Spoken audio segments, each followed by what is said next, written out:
Audiobook do livro Imitação de Cristo, de Tomás de Kempis, parte 2. Capítulo 8. Como se deve evitar a excessiva familiaridade.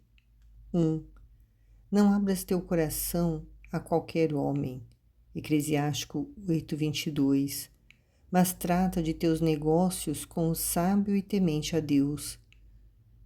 Com moços e estranhos, conversa pouco. Não lisonjeies os ricos, nem busques aparecer muito na presença dos potentados. Busca a companhia dos humildes e simples, dos devotos e morigerados, e trata com eles de assuntos edificantes. Não tenhas familiaridades com mulher alguma, mas, em geral, encomenda a Deus todas as que são virtuosas. Procura intimidade com Deus apenas e seus anjos, e foge de seres conhecidos os homens. 2. A caridade se deve ter para com todos, mas não convém ter com todos familiaridade. Sucede frequentemente gozar de boa reputação pessoa desconhecida que na sua presença desagrada aos olhos dos que a veem. Julgamos às vezes agradar aos outros com a nossa intimidade, mas antes os aborrecemos com os defeitos em que nós vão descobrindo. Capítulo 9 da obediência e sujeição. Grande coisa é viver na obediência sob a direção de um superior e não dispor da própria vontade. Muito mais seguro é obedecer que mandar. Muitos obedecem mais por necessidade que por amor, por isso sofrem e facilmente murmuram. Esses não alcançarão a liberdade de espírito, enquanto não se sujeitarem de todo o coração por amor de Deus. Anda por onde quiseres, não acharás descanso, senão na humilde sujeição e obediência ao superior.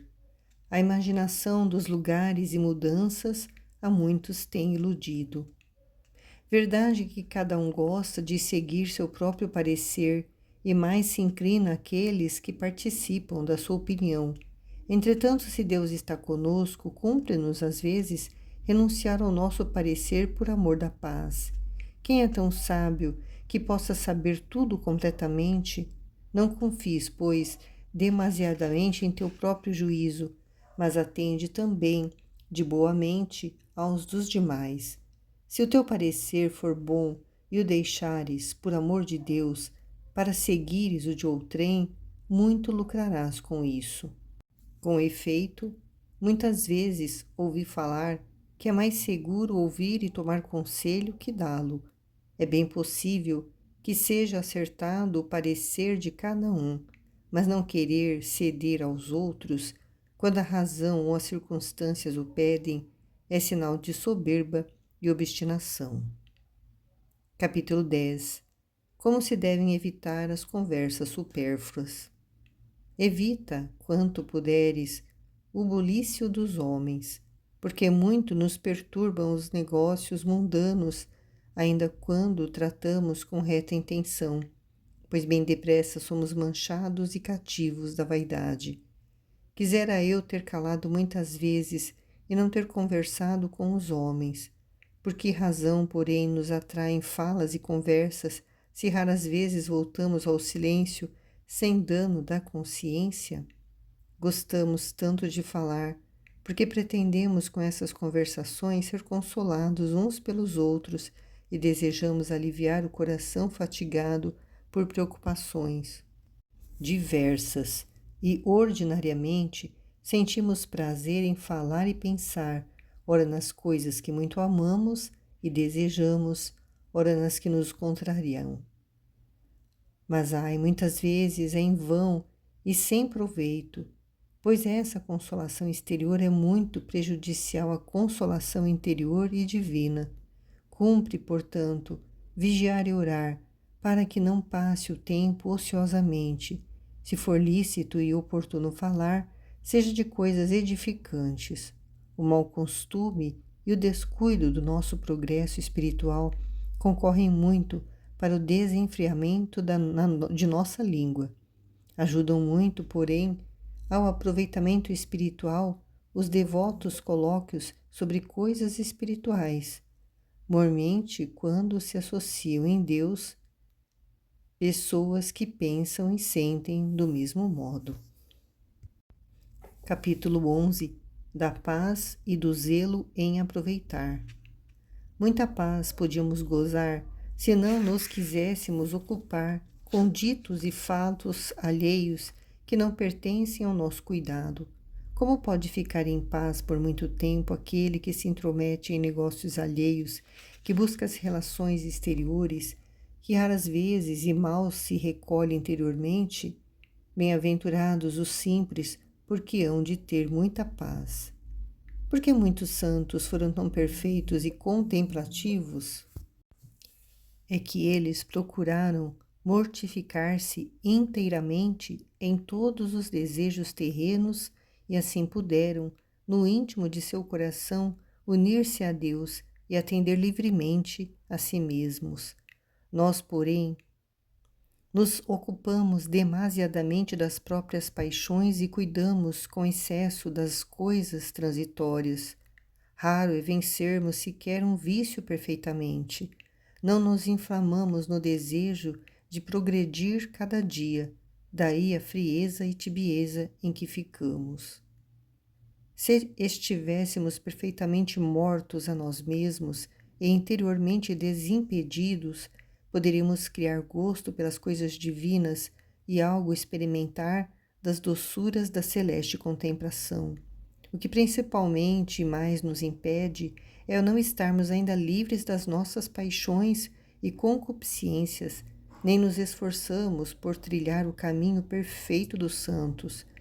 Basta pequeno contratempo para desalentarmos completamente e voltarmos a procurar consolações humanas.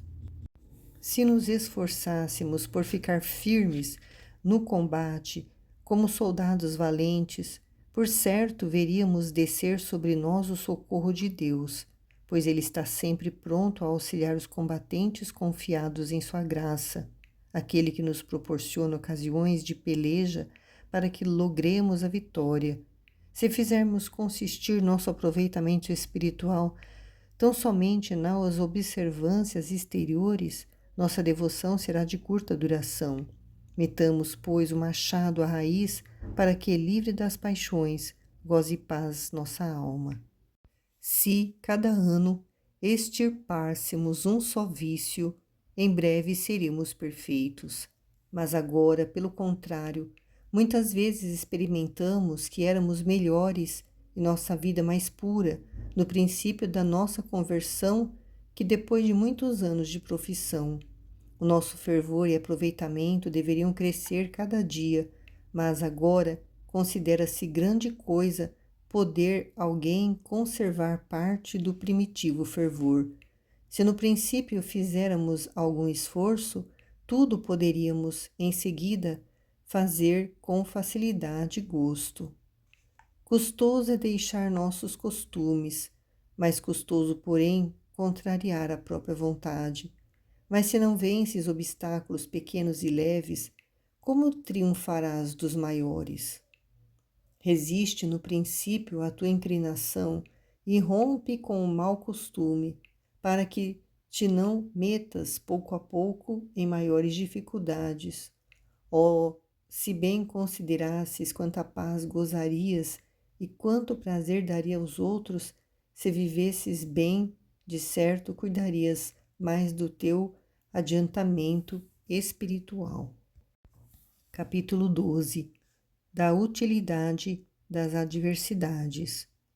Bom é passarmos algumas vezes por aflições e contrariedades, porque frequentemente fazem o homem refletir, lembrando-lhe que vive no desterro e, portanto, não deve pôr sua esperança em coisa alguma do mundo.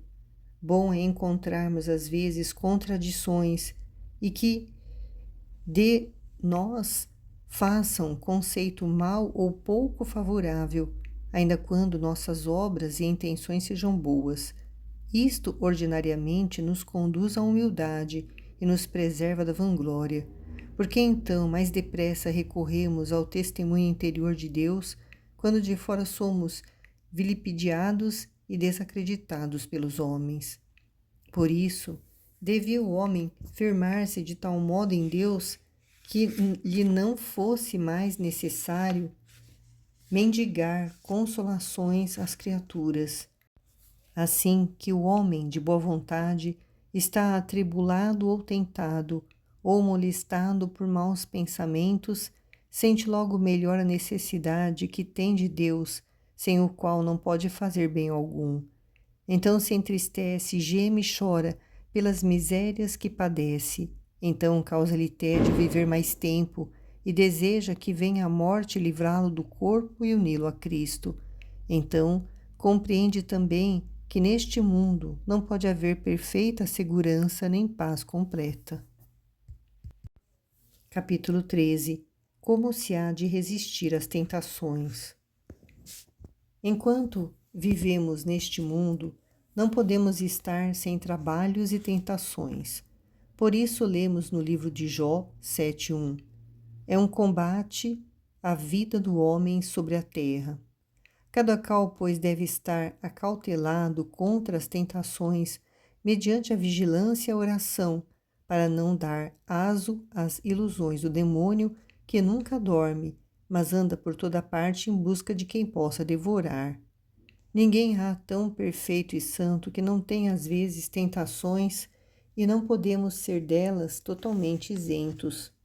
São, todavia, utilíssimas ao homem as tentações, posto que sejam molestas e graves, porque nos humilham, purificam e instruem. Todos os santos passaram por muitas tribulações e tentações, e com elas aproveitaram. Aqueles, porém, que não as puderam suportar, foram reprovados e pereceram. Não há ordem tão santa, nem lugar tão retirado em que não haja tentações e adversidades. Nenhum homem está totalmente livre de tentações, enquanto vive, porque em nós mesmos está a causa de onde procedem, a concupiscência em que nascemos. Mal acaba uma tentação ou tribulação, outra sobrevém, e sempre teremos que sofrer, porque perdemos o dom da primitiva felicidade. Muitos procuram fugir às tentações e outras piores encontram. Não basta a fuga para vencê-las, é pela paciência e verdadeira humildade que nos tornamos mais fortes que todos os nossos inimigos. Pouco adianta quem somente evita as ocasiões exteriores sem arrancar as raízes, antes lhe voltarão mais depressa as tentações e se achará pior.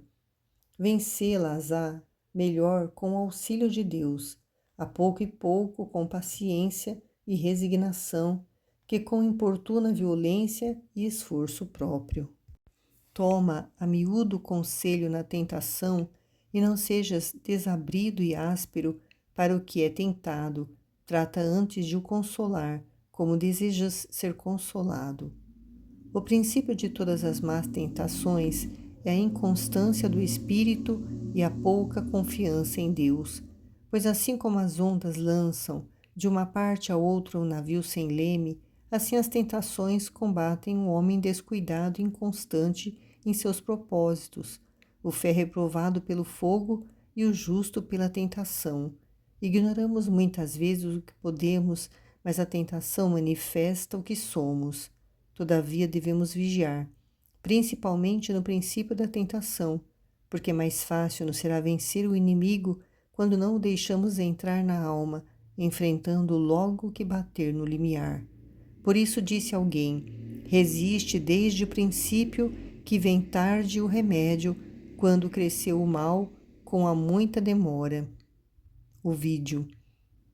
Porque primeiro ocorre à mente um simples pensamento, donde nasce a importuna imaginação, depois o deleite, o movimento, e assim, pouco a pouco, entra de todo na alma o malvado inimigo, porque se lhe não resistiu a princípio, e quanto mais alguém for indolente em lhe resistir, tanto mais fraco se tornará a cada dia e mais forte o seu adversário. Uns padecem maiores tentações no começo de sua conversão, outros no fim.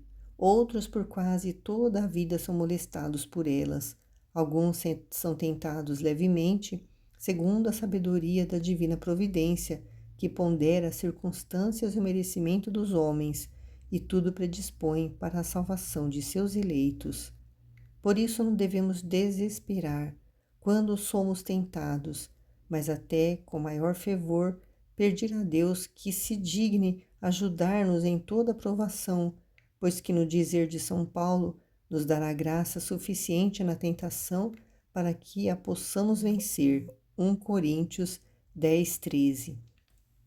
Humilhemos, portanto, nossas almas debaixo da mão de Deus em qualquer tentação e tribulação, porque Ele há de salvar e engrandecer os que são humildes de coração.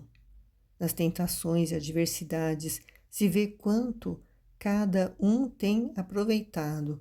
Nelas consiste o maior merecimento e se patenteia melhor a virtude. Não há lá grande coisa ser o homem devoto e fervoroso quando tudo lhe corre bem, mas se no tempo da adversidade conserva a paciência, pode-se esperar grande progresso. Alguns há que vencem as grandes tentações e nas pequenas caem frequentemente, para que humilhados não presumam de si grandes coisas, visto que com tão pequenas sucumbem.